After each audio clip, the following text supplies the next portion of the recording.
الحمد للہ رب العالمین والصلاة والسلام علی اشرف الانبیاء والمرسلین نبینا محمد وآلہ وصحبہ اجمعین، اما بعد۔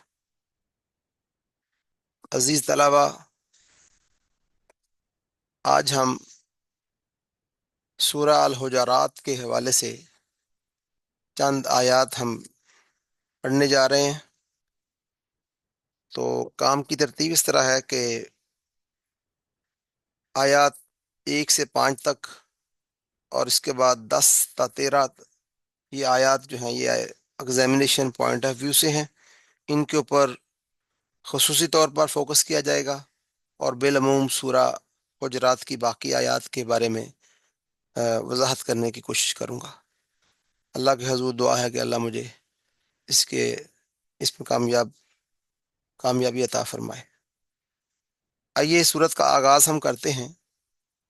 تو سورت کے تعارف میں سب سے بنیادی جو چیز ہے وہ اس کے نام کی وجہ ہے، وجہ تسمیہ، اس کا نام سورہ حجرات کیوں رکھا گیا۔ اس سورت کا نام اس کی آیت نمبر 4 سے ماخوذ ہے۔ تو اس میں حجرات کا لفظ استعمال ہوا ہے۔ حجرہ کہتے ہیں کمرہ یا مکان کو۔ تو اس سورت کی آیت نمبر 4 میں ان حجروں کا ذکر ہے جو رحمت دو عالم رسول کریم صلی اللہ علیہ وآلہ وسلم نے مسجد نبوی کے ارد گرد تعمیر کرائے تھے، جن میں ازواج مطہرات رضی اللہ تعالی عنہن رہائش پذیر تھی۔ اسی مناسبت سے اس سورہ کا نام سورہ الحجرات۔ یوں ان بابرکت دور و دیوار کی شان اور عظمت بھی یوں نمایاں ہو جاتی ہے۔ اس سورہ کا ربط جو ہے پہلی سورت کے ساتھ سورہ الفتح کے ساتھ بھی ہے۔ سورہ الحجرات میں سورہ فتح کی بعض آیات کی وضاحت ہے۔ سورہ الفتح میں نبی کریم صلی اللہ علیہ وسلم کی تعظیم و توقیر اور آپ کی حمایت و نصرت کا بیان آیا تھا۔ وَتُعَزِّرُوهُ وَتُوَقِّرُوهُ وَتُسَبِّحُوهُ بُكْرَةً وَأَصِيلًا کے الفاظ یہاں تک ہم پہنچے تھے۔ تو سورہ الحجرات میں بارگاہ رسالت کے آداب سکھائے جا رہے ہیں، اور اس حوالہ سے عملی ہدایات دی جا رہی ہیں۔ اسی طرح اس سورہ الفتح میں اہل ایمان کے فضائل و مناقب کی ایک جھلک دکھائی دی، تو سورہ حجرات میں اہل ایمان کے کردار کے مختلف پہلوؤں پر روشنی ڈالی جا رہی ہے۔ اس سورہ کا مرکزی موضوع کیا ہے؟ بارگاہ رسالت میں حاضری کے آداب اور معاشرتی اصلاح۔ اس کا زمانہ نزول اور اس کا پس منظر کیا ہے؟ سورہ الحجرات یہ مدنی سورت ہے، اور اس سورت کی 18 آیات ہیں۔ یہ سورت مختلف مواقع پر نازل شدہ احکام و ہدایات کا مجموعہ ہے۔ روایات سے یہ بھی معلوم ہوتا ہے کہ ان میں اکثر احکام مدینہ طیبہ کے آخری دور میں نازل ہوئے ہیں، جیسے کہ آیت نمبر 4 کے متعلق جو ہے مفسرین کا بیان ہے کہ یہ آیت قبیلہ بنی تمیم کے بعض اعرابیوں یعنی دیہاتی صحرا نشین لوگوں کے وفد کے بارے میں نازل ہوئی ہے، جنہوں نے ایک روز دوپہر کے وقت جب نبی مکرم صلی اللہ علیہ وسلم کیلولہ کا وقت تھا، آپ کا حجرہ کے باہر سے کھڑے ہو کر عامیانہ انداز سے یا محمد اخرج علینا یا محمد کی آوازیں لگائیں تاکہ آپ صلی اللہ علیہ وسلم باہر تشریف لے آئیں۔ اور اسی طرح کتب سیرت میں اس وفد کی آمد کا جو زمانہ ملتا ہے وہ 9 ہجری ملتا ہے۔ اسی طرح اس کی آیت نمبر 6 کے متعلق حدیث کی بکثرت روایات سے معلوم ہوتا ہے کہ یہ آیت جو ہے حضرت ولید بن عقبہ رضی اللہ کے بارے میں نازل ہوئی، جنہیں رسول اللہ صلی اللہ علیہ وسلم نے بنی مستلق سے زکوٰۃ وصول کرنے کے لیے بھیجا تھا۔ اور یہ بات معلوم ہے کہ حضرت ولید بن عقبہ فتح مکہ کے موقع پر مسلمان ہوئے تھے، لہٰذا یہ صورت مدنی زندگی کے آخری دور میں یہ صورت نازل ہوئی۔ باقی اس کے بنیادی مضامین آپ کے سامنے ہیں سارے. ان بنیادی مضامین کو آپ نے اچھی طرح ریڈ کرنا ہے. ٹھیک ہے. اس کے بعد اس کے معاشرتی آداب کی تعلیم ہے دوسرے پیراگراف کے اندر. اور اس کے بعد کچھ معاشرتی برائیوں کا تذکرہ ہے جن سے بچنے کی تلقین کی گئی ہے. اور اس کے بعد سورہ حجرات میں مومنین کی پہچان جو ہے اس کے بارے میں اللہ نے ارشاد فرمایا ہے. آئیے ہم اس سورہ مبارکہ کا آغاز کرتے ہیں. اس کی ابتدائی 5 آیات ان کی ہم تلاوت کریں گے اور ان کے معنی کو ہم سمجھیں گے اور اس کے اندر کیا مضامین بیان ہوئے ہیں اس کی وضاحت کی جائے گی. اعوذ باللہ من الشیطان الرجیم. بسم اللہ الرحمن الرحیم. يا أيها الذين آمنوا لا تقدموا بين يدي الله ورسوله واتقوا الله إن الله سميع عليم. يا أيها الذين آمنوا لا ترفعوا أصواتكم فوق صوت النبي ولا تجهروا له بالقول كجهر بعضكم لبعض أن تحبط أعمالكم وأنتم لا تشعرون. إن الذين يغضون أصواتهم عند رسول الله أولئك الذين امتحن الله قلوبهم للتقوى لهم مغفرة وأجر عظيم. إن الذين ينادونك من وراء الحجرات أكثرهم لا يعقلون ولو أنهم صبروا حتى تخرج إليهم لكان خيرا لهم والله غفور رحیم. آئیے ان آیات کو ہم انڈرسٹینڈ کرتے ہیں. یا ایھا الذین آمنو، اے لوگو جو ایمان لائے ہو، لا تقدموا بین یدی اللہ، کہ تم آگے نہ بڑھو اللہ سے، ورسول ہی اور اس کے رسول سے، واتقوا اللہ اور اللہ سے ڈرو، ان اللہ سمیع علیم، بے شک اللہ خوب سننے والا ہے اور علم والا ہے. تو گویا اس آیت کریمہ کے اندر اللہ سبحانہ و تعالی اور رسول کریم صلی اللہ علیہ وسلم کے احکامات کے تابع ہونے کا حکم ملا ہے. دوسری آیت، یا ایھا الذین آمنوا لا ترفعوا اصواتکم، اے لوگو جو ایمان لائے ہو، نہ بلند کرو اپنی آوازوں کو، فوق صوت النبی، نبی مکرم صلی اللہ علیہ وسلم کی بات سے، ولا تجہروا لہ بالقول کجہر بعضکم لبعض، جیسا کہ تم ایک دوسرے سے بلند آواز میں باتیں کرتے ہو ایسے نبی مکرم صلی اللہ علیہ وسلم سے بات نہ کرو. اگر ایسا کریں گے ان تحبط اعمالکم، تو تمہارے اعمال برباد ہو جائیں گے، وانتم لا تشعرون اور تمہیں اس کے بارے میں شعور بھی نہیں ہوگا. تو اس آیت کریمہ کے اندر رسالت مآب صلی اللہ علیہ وسلم کی تعظیم و توقیر اور ادب و احترام جو ہے وہ اس کی تعلیم دی گئی ہے. اس کے بعد ان الذین یغضون اصواتهم عند رسول اللہ، بے شک جو لوگ رسول اللہ صلی اللہ علیہ وسلم کے سامنے اپنی آوازوں کو پست رکھتے ہیں، اولئک الذین امتحن اللہ قلوبہم للتقوی، تو یہ وہی لوگ ہیں جن کے دلوں کو اللہ نے پرہیزگاری کے لیے چن لیا ہے. لہم مغفرۃ واجر عظیم، تو ان کے لیے بخشش اور بہت بڑا اجر ہے. تو تیسری آیت کے اندر نبی مکرم صلی اللہ علیہ وسلم کی تعظیم اور توقیر اور آپ کے ادب اور احترام کی تعلیم دی جا رہی ہے، اور ضروری جو احکام اس کے حوالے سے وہ بیان کیے جا رہے ہیں کہ بارگاہ رسالت کے اندر آپ نے کیسے، آپ کا انداز کیا ہونا چاہیے. تو ان ابتدائی آیتوں کے اندر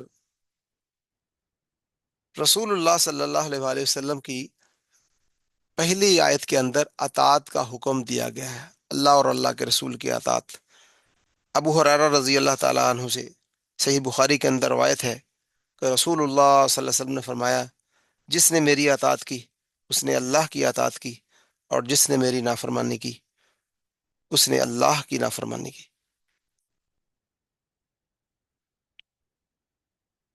نبی مکرم صلی اللہ علیہ وآلہ وسلم کی آواز سے اپنی آواز کو پست کرنے کا حکم دیا جا رہا ہے، اور آپ صلی اللہ علیہ وسلم کی تعظیم و توقیر اور اطاعت و اتباع کے حوالے سے بتایا جا رہا ہے کہ صحابہ نبی مکرم صلی اللہ علیہ وسلم کی تعظیم و توقیر کس انداز میں بجا لاتے تھے کہ ان کے حضور اپنی آوازوں کو پست رکھتے تھے۔ ایسے لوگوں کے دلوں کو اللہ نے تقوی کے لیے منتخب کیے جانے کی تصدیق کر دی ہے، اور اللہ کی طرف سے ان لوگوں کو بخشش اور اجر عظیم کی بشارت دی گئی ہے۔ رسول اللہ صلی اللہ علیہ وسلم کی بے ادبی کی صورت میں تمام اعمال ضائع ہو جانے کی وعید سنائی گئی ہے۔ مقام غور ہے کہ جب نبی مکرم صلی اللہ علیہ وسلم کی تعظیم و توقیر کے حوالہ سے ظاہری آداب کا پاس نہ کرنے کا، اعمال ضائع ہونے کا قوی اندیشہ ہوتا ہے، تو بخوبی اندازہ لگایا جا سکتا ہے کہ نبی مکرم صلی اللہ علیہ وسلم کی حکم عدولی اور نافرمانی پر کتنا بڑا خسارہ ہوگا۔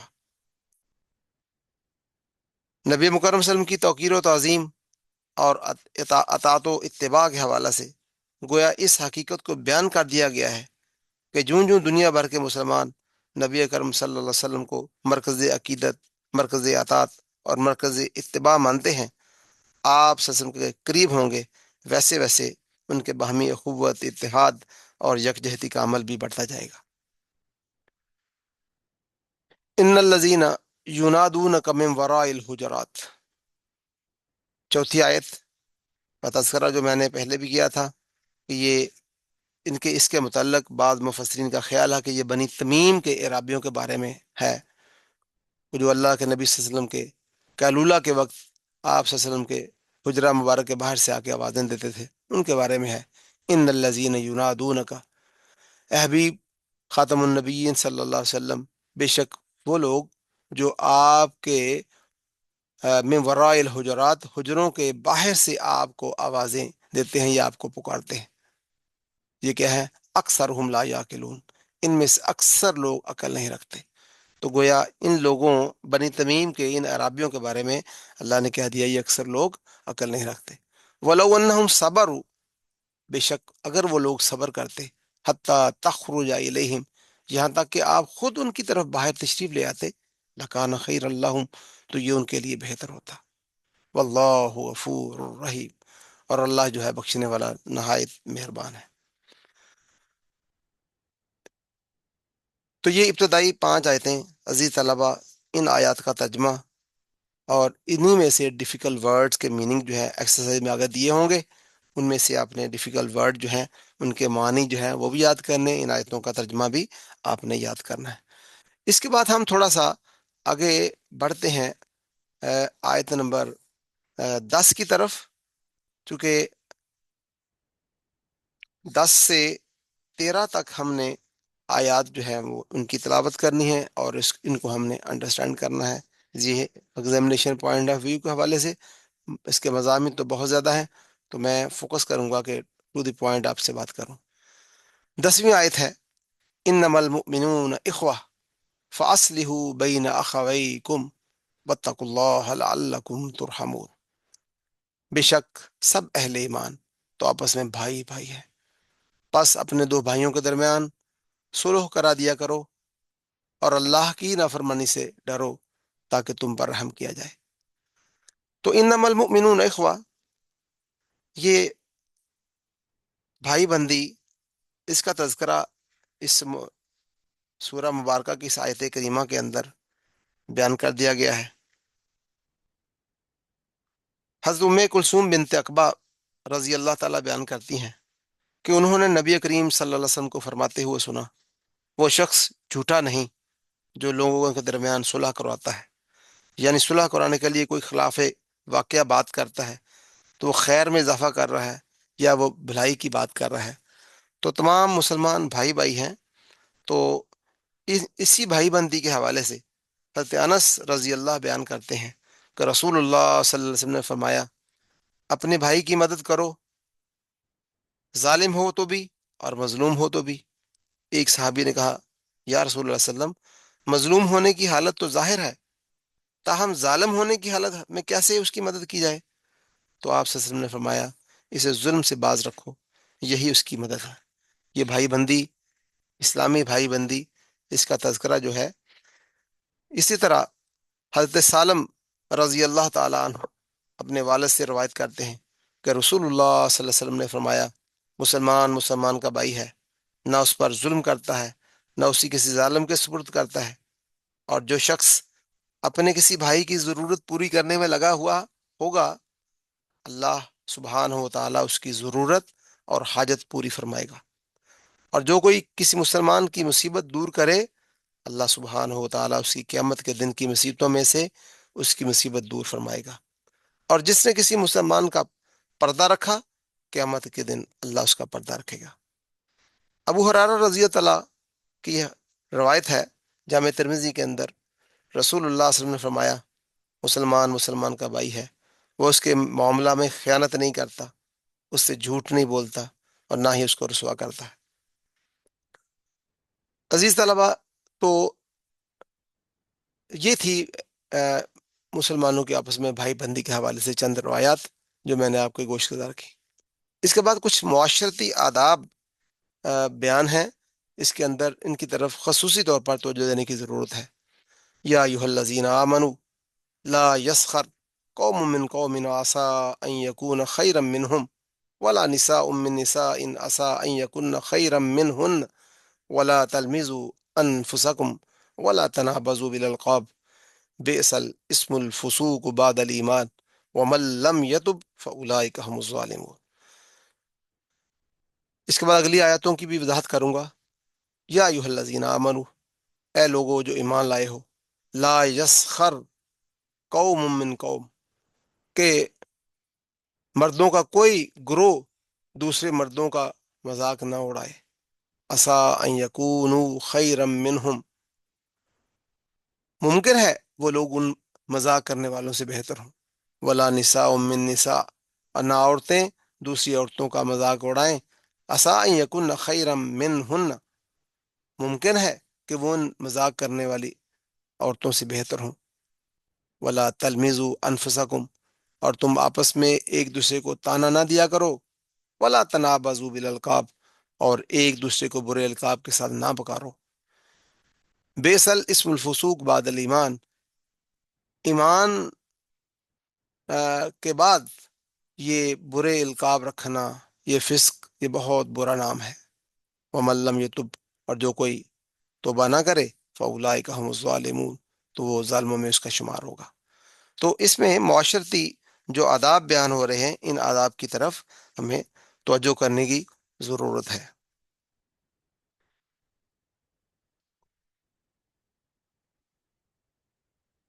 ابو ہریرہ رضی اللہ تعالیٰ عنہ بیان فرماتے ہیں رسول اللہ صلی اللہ علیہ وسلم نے فرمایا جو بندہ بھی کسی دوسرے بندے کے عیب دنیا میں چھپاتا ہے، اللہ تعالیٰ قیامت کے دن اس کے عیب چھپائے گا۔ تو گویا کسی کو عیب دار نہیں کرنا، اور اسی طرح کسی کے حوالے سے کسی کا مذاق نہیں اڑانا۔ اسی طرح ابو ذر رضی اللہ تعالیٰ عنہ بیان کرتے ہیں کہ رسول اللہ صلی اللہ علیہ وسلم نے فرمایا کہ اگر کوئی شخص کسی شخص کو کافر یا فاسق کہے اور وہ در حقیقت کافر یا فاسق نہ ہو، تو وہ خود کہنے والا فاسق اور کافر ہو جائے گا۔ تو یہ فسق کا اور کفر کا بھی الزام کسی کو نہیں دینا چاہیے۔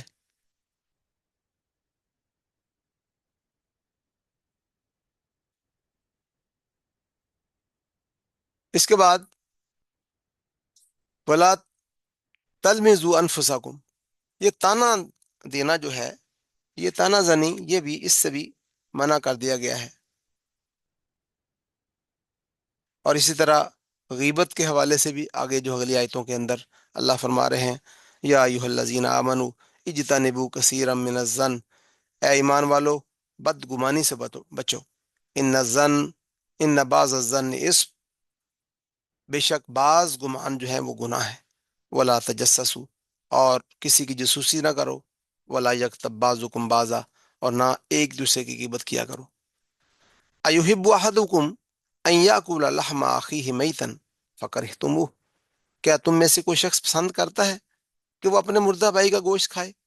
یقیناً کرہ تم ہو، تم اس سے انتہائی نفرت کرتے ہو۔ واتقوا اللہ، اور اللہ سے ڈرو، ان اللہ تواب الرحیم، بے شک اللہ جو ہے توبہ قبول کرنے والا اور نہایت رحم کرنے والا ہے۔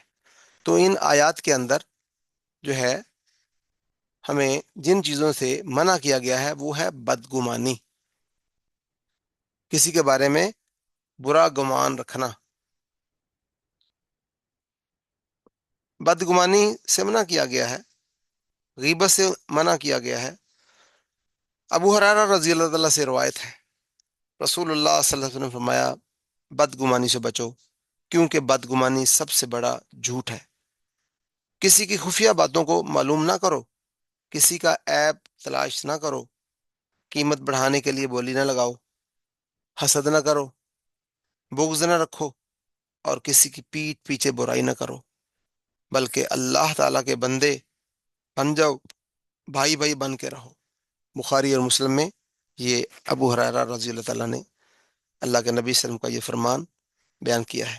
اسی طرح ابو ہریرہ رضی اللہ تعالیٰ سے روایت ہے، رسول اللہ صلی اللہ علیہ وسلم نے فرمایا کیا تم جانتے ہو کہ غیبت کیا ہے؟ صحابہ کہنے لگے اللہ کے رسول صلی اللہ علیہ وسلم بہتر جانتے ہیں۔ تو آپ نے فرمایا تمہارا اپنے بھائی کے اس عیب کو ذکر کرنا کہ جس کے ذکر کو وہ ناپسند کرتا ہے۔ آپ صلی اللہ علیہ وسلم سے عرض کیا گیا کہ اگر وہ عیب واقعی اس بھائی میں موجود ہو جو میں بیان کر رہا ہوں، تو آپ نے فرمایا اگر وہ عیب اس میں ہے جو تم کہہ رہے ہو تو وہ تبھی تو غیبت ہے، اگر اس میں وہ نہ ہو تو وہ بہتان ہے جو غیبت سے بھی بڑا جرم ہے۔ ابو برزہ اسلمی رضی اللہ تعالیٰ روایت بیان کرتے ہیں کہ رسول اللہ صلی اللہ علیہ وسلم نے فرمایا اے وہ لوگوں جو صرف زبانی اسلام لائے ہو اور ایمان ان کے دلوں میں داخل نہیں ہوا، مسلمانوں کی غیبت نہ کیا کرو اور ان کے عیوب کے پیچھے نہ پڑو، کیونکہ جو شخص مسلمانوں کے پوشیدہ معاملات کے پیچھے پڑے گا اس کے عیوب کو ظاہر فرمائے گا، اللہ سبحانہ و تعالیٰ جس کی پردہ داری فرمائے اسے گھر بیٹھے رسوا کر دیتا ہے۔ اسی طرح غیبت کے حوالے سے ہی جابر بن عبداللہ رضی اللہ عنہ بیان کرتے ہیں کہ ہم نبی کریم صلی اللہ علیہ وسلم کے ساتھ تھے اور ایک بدبو دار لاش کی بدبو بلند ہوئی، رسول اللہ صلی اللہ علیہ وسلم نے فرمایا کیا تم جانتے ہو کہ یہ بدبو کیسی ہے؟ یہ ان لوگوں کی بدبو ہے جو مومنوں کی غیبت کرتے ہیں۔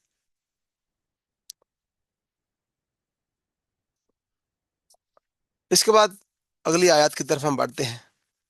یا ایھا الناس انا خلقناکم من ذکر و انثی وجعلناکم شعوبا وقبائل لتعارفوا ان اکرمکم عند اللہ اتقاکم ان اللہ علیم خبیر۔ اے لوگو، ہم نے پیدا کیا تمہیں ایک مرد اور ایک عورت سے، وجعلناکم شعوبا، اور ہم نے تمہیں مختلف قوموں کے اندر و قبائل اور قبیلوں کے اندر تقسیم کیا ہے، مقصد لتعارفوا، تاکہ تم ایک دوسرے کو پہچان سکو۔ ان اکرمکم عند اللہ اتقاکم، بے شک اللہ کا نزدیک تم میں سب سے زیادہ عزت والا، اکرام والا وہ ہے جو تم میں سے زیادہ پرہیزگار، اللہ سے ڈرنے والا ہے۔ ان اللہ علیم خبیر، بے شک اللہ خوب جاننے والا اور باخبر ہے۔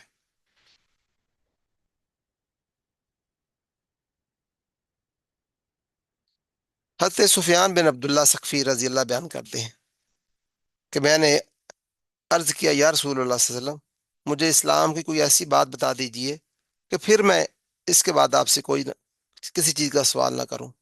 تو آپ نے فرمایا کہو قل آمنت باللہ، کہ اللہ پر ایمان لایا ہوں، ثم مستقیم، پھر اس پر قائم رہو۔ تو یہ ایمان لانے کے بعد اس پر قائم رہنا، اس کی تاکید اللہ کے نبی صلی اللہ علیہ وآلہ وسلم نے دی ہے۔ تو یہاں ابن آدم کے حوالے سے بیان کر دیا گیا ہے، جابر رضی اللہ تعالیٰ سے روایت ہے کہ ایام تشریق کے وسط میں رسول اللہ صلی اللہ علیہ وسلم نے ہمیں خطبہ دیا۔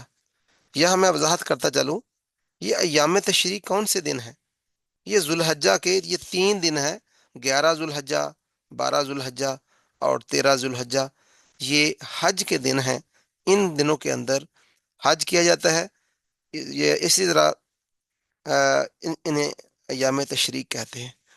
تو صحابی کہتے ہیں کہ ایام تشریق کے وسط میں اب کون سا دن تھا، اس کی وضاحت معلوم نہیں ہے، کہ رسول اللہ صلی اللہ علیہ وسلم نے ہمیں خطبہ دیا۔ آپ نے فرمایا، لوگو، تمہارا رب بھی ایک ہے اور تمہارا باپ بھی ایک ہے۔ خبردار، کسی عربی کو کسی اجمی پر، اور کسی اجمی کو کسی عربی پر، کسی گورے کو کسی کالے پر، اور کسی کالے کو کسی گورے پر کوئی فضیلت حاصل نہیں مگر تقوی کے ساتھ۔ کیا میں نے اللہ کا پیغام تم تک پہنچا دیا؟ صحابہ کرام نے عرض کیا، یا رسول اللہ صلی اللہ علیہ وسلم، آپ نے اللہ کا پیغام پہنچا دیا۔ آپ صلی اللہ علیہ وسلم نے فرمایا، بس حاضر کو چاہیے کہ وہ غیر حاضر کو یہ بات پہنچا دے۔ تو اس انداز میں یہ آدم کی ساری اولاد جو ہے، یہ ان کو ایک دوسرے پر مرد اور عورت ہونے کے حوالے سے کوئی فضیلت نہیں، یہ فضیلت کا معیار اللہ کے نزدیک جو ہے یہ تقوی کے اوپر رکھا گیا ہے۔ عزیز طلبہ، یہ تھی آیتیں جن کی وضاحت ضروری تھی۔ آیات 1 سے 5 تک اور 10 سے 13 تک اس کی وضاحت میں نے کر دی۔ اس کے بعد آتے ہیں ہم ذرا ایکسرسائز کی طرف۔ ذخیرہ الفاظ، انما المؤمنون اخوہ، بھائی۔ اس کے بعد آگے ورڈ ہے ترحمون، تم پر رحم کیا جائے۔ لا یسخر، مذاق نہ اڑائے۔ عصا، شاید۔ لا تلمیزو، ایک دوسرے کو تانا نہ دو۔ لا تنابزو بالالقاب، تم ایک دوسرے کے برے القاب کے ساتھ نہ ایک دوسرے کو پکارو۔ بیس، بہت برا ہے۔ الظن، بدگمانی۔ لا تجسسو، تم جاسوسی نہ کرو۔ لا یغتب، غیبت نہ کرو۔ لحم، گوشت۔ شعوب، قومیں۔ لتعارفو، تاکہ تم ایک دوسرے کو پہچان سکو۔ اکرمکم، تم میں سے زیادہ عزت والا۔ ایکسرسائز کی طرف ہم بڑھتے ہیں۔ درست جواب کا انتخاب کرنا ہے۔ حجرہ کا معنی کمرہ، یہ پہلے والا آپشن درست ہے۔ اس کا آنسر شہر، پتھر، درخت، یہ مراد نہیں ہے۔ اس کے بعد دوسرا ہے اسلام میں عزت و برتری کا معیار، یہ نہ تو دولت ہے، نہ شہرت ہے، نہ خاندان ہے، بلکہ تقوی۔ ابھی ہم نے حدیث جو ہے ابھی ہم نے پڑھی، جو جابر رضی اللہ تعالیٰ سے تو بیان ہوئی تھی۔ اس کے بعد سورہ الحجرات میں تعلیم دی جا رہی ہے۔ یہاں خصوصی طور پر معاشرتی آداب سکھائے جا رہے ہیں، ٹھیک ہے۔ یہاں جہاد کے احکام بھی ہیں، لیکن خصوصی جو ہے وہ معاشرتی آداب ہے۔ صلہ رحمی، خواتین کے حقوق کی پاسداری۔ چوتھا ہے سورہ حجرات میں مسلمانوں کو ایک دوسرے کا قرار دیا گیا ہے، انما المؤمنون اخوہ، کہ مومن ایک دوسرے کا بھائی ہے، دوست، خیر خواہ، ہمدرد تو ہے ہی ہیں، لیکن یہاں بھائی قرار دیا گیا۔ بنو تمیم کے وفد کی آمد کے وقت نبی مکرم صلی اللہ علیہ وسلم مصروف تھے۔ آپ کیا فرما رہے تھے؟ آپ آرام فرما رہے تھے، تلاوت قرآن مجید، گھریلو امور تمام۔ تو یہ تھے درست آپشن جو میں نے آپ کے ساتھ شیئر کر دیے۔ آگے بڑھتے ہیں مختصر جوابات کی طرف۔ تو اس کا دو طریقے ہیں۔ ایک تو ہے یہ شان نزول، ابتدا کے اندر جو شان نزول دیا ہوا ہے وہاں سے ہم سبق کی لیسن کے آغاز کے اندر جو دیا ہوا ہے وہاں سے ہم اس کا شان نزول لے لیں گے، ٹھیک ہے۔ تو یہ دوسرا پیراگراف دیکھیں کہ ایک وفد بنی تمیم کا وفد مدینہ منورہ آیا، نبی کرم صلی اللہ علیہ وسلم اپنے حجرہ مبارک میں آرام فرما رہے تھے۔ ان لوگوں نے نبی صلی اللہ علیہ وسلم کی آمد تک انتظار کرنے کی بجائے باہر کھڑے ہو کر آوازیں دیں۔ اس پر اللہ تعالیٰ نے نبی کریم صلی اللہ علیہ وسلم کے گھر سے باہر کھڑے ہو کر بے ادبی سے پکارنے والوں کی یہاں مذمت اللہ نے کر دی ہے، ٹھیک ہے جی۔ تو ایک تو یہ ہے۔ دوسرا ہے سورہ الحجرات کی روشنی میں دو معاشرتی آداب بتانے ہیں۔ تو معاشرتی آداب ہم نے آیت نمبر 10 سے 13 کے اندر ابھی ہم نے پڑھے کہ ان معاشرتی آداب کے اندر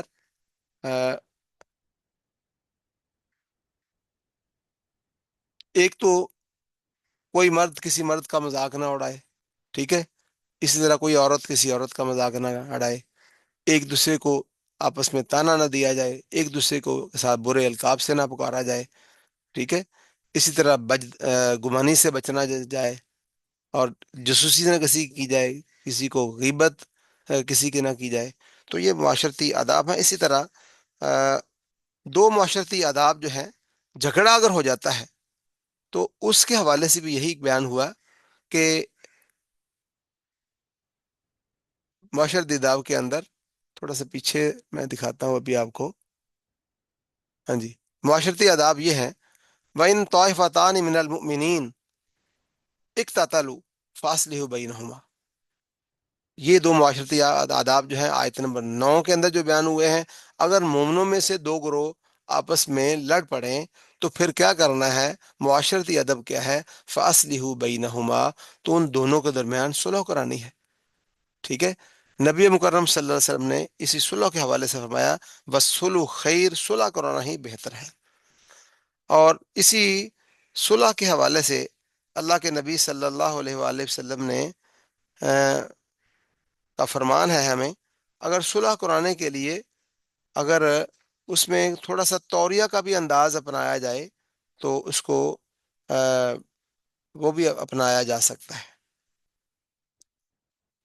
دوسرا جو معاشرتی ادب ہے، فَإِن بَغَتْ إِحْدَاهُمَا عَلَى الْأُخْرَى، اگر وہ ایک دوسرے پر زیادتی کرے، فَقَاتِلُوا الَّتِي تَبْغِي حَتَّى تَفِيءَ إِلَىٰ أَمْرِ اللَّهِ، تو اس سے لڑو جو زیادتی کرتا ہے یہاں تک کہ وہ اللہ کے حکم کی طرف پلٹ آئے۔ یہ دو معاشرتی آداب ہیں۔ پھر اس کے بعد بیان ہوا فَإِن فَات، اگر وہ پلٹ آئے، فَأَصْلِحُوا، تو ان کے درمیان صلح کرا دو، عدل کرا دو، بینہما بالعدل، عدل کے ساتھ صلح کرانی ہے اور انصاف کے مبنی یہ کام کروانا ہے، واقسطوا، اور ان کے ساتھ انصاف کرنا ہے، ان اللہ یحب المقسطین، اور اللہ انصاف کرنے والوں کو پسند کرتا ہے۔ تو عزیز طلبہ، یہ دوسرے سوال کا جو آنسر ہے، یہ آیت نمبر 9 کا ترجمہ آپ یاد کر لیں تو یہ اس کا مکمل آنسر ہے۔ تو آج ہم نے ڈیفیکلٹ ورڈ بھی دیکھ لیے، ہم نے مختصر سوالات بھی لے لیے، اس کا مرکزی مضمون بھی تحریر ہم نے مرکزی مضمون کے اوپر میں نے ابتدا کے اندر آپ کو دکھا دیا تھا کہ یہ اس کا مرکزی مضمون ہے، اور بارگاہ رسالت میں حاضری کے آداب اور معاشرتی اصلاح، یہ بنیادی مضمون سے اوپر یہ مرکزی یہ موضوع ہے اس کا، ٹھیک ہے؟ یہاں سے آپ نے کوشچن لے لینا ہے اور اس کے بعد ہم آگے بڑھتے ہیں۔ جی، سورہ الحجرات کی روشنی میں بارگاہ رسالت مآب میں حاضری کے کوئی سے دو آداب۔ تو اللہ کے نبی صلی اللہ علیہ وسلم کی حاضری کے آداب ابتدائی آیتوں کے اندر ہم نے پڑھے بالکل، کہ آپ کی اطاعت و فرما برداری کرنی ہے اور آپ کے حکم کو ہی آخری حکم ماننا ہے، ابتدائی آیتوں کے اندر جو بیان ہو گیا۔ اسی طرح آپ کو کوئی ایسا مشورہ نہیں دینا کہ جو مشورہ جو ہے وہ مسلمانوں کے لیے مشکل پیش آ جائے۔ تو اللہ کے نبی صلی اللہ علیہ وسلم کو بھی حکم دیا گیا کہ آپ ان کے مشورہ کی طرف دھیان نہ دیں، جو اللہ اور اللہ کے رسول کا حکم ہے اس کی پابندی کرائیں، ٹھیک ہے جی؟ تو اس کے بعد سورہ حجرات میں مذکور کوئی سی دو معاشرتی برائیاں، یہ معاشرتی برائیاں تو بہت ساری یہاں بیان ہوئی ہیں۔ یہ ابھی غیبت کا تذکرہ آیا، یہ معاشرتی برائی ہے، تانا دینا معاشرتی برائی ہے، جاسوسی جو ہے یہ معاشرتی برائی ہے۔ تو دو برائیوں کا تذکرہ ہے، تو یہ ان دو برائیوں کو آپ نے بیان کر دینا ہے۔ ازن کا معنی لکھ دینا ہے، تجسسوا لا یغتب لہم شعوب، یہ معنی ہے، اور یہ آیتیں جو ہے یہ 10 سے 13 آیتیں ہیں، یہ ہم ان کے بارے میں پہلے پڑھ چکے ہیں۔ اور اس کے بعد تفصیلی سوال کا جو آنسر دینا ہے، اسی طرح اس کی سب سے پہلے اس کا تعارف آپ نے دینا ہے، تعارف دینے کے بعد پھر آپ نے اس صورت کا پچھلی صورت کے ساتھ جو ربط ہے وہ بتا دینا ہے، اس کا زمانہ نزول بتا دینا ہے، پس منظر کیا ہے، اس کا مرکزی موضوع کیا ہے، اور اس کے مضامین کیا بیان ہوئے ہیں، اور آخر پہ ایک کنکلوژن کا جو ہے وہ ایک پیراگراف لکھ کے اس سورہ مبارکہ کی تکمیل کر دینی، ٹھیک ہے؟ اس طرح یہ آپ کا تفصیلی سوال جو ہے یہ مکمل ہو جائے گا۔ اللہ کے حضور دعا ہے کہ جو کچھ ہم نے سنا اس پر ہمیں خود بھی عمل پیرا ہونے کی توفیق عطا فرمائے، تاکہ ہماری اور ہمارے معاشرے کی اصلاح ہو سکے۔ وَأَقُولُ قَوْلِي هَذَا أَسْتَغْفِرُ اللَّهَ لِي وَلَكُمْ وَلِسَائِرِ الْمُؤْمِنِينَ وَالْمُؤْمِنَاتِ إِنَّهُ هُوَ السَّمِيعُ الْعَلِيمُ۔